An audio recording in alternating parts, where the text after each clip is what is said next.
So my audio on my camera didn't work today when I was making this video, and I'm going to go ahead and voice over the video instead.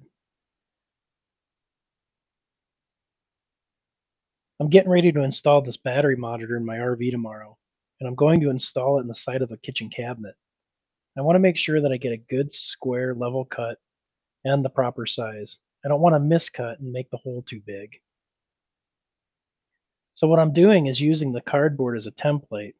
So I'll get the monitor to fit good in the cardboard, and then I'll take the cardboard out into the RV and tape the cardboard up to where I want to cut the hole.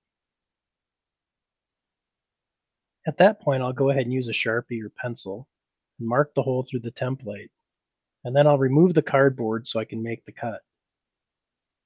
Over the years, I found taking some extra time to make a template like this makes the job a little bit easier.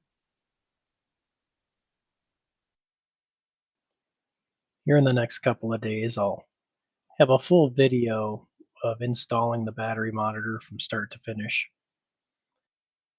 Until then, thanks for watching, and don't forget to subscribe.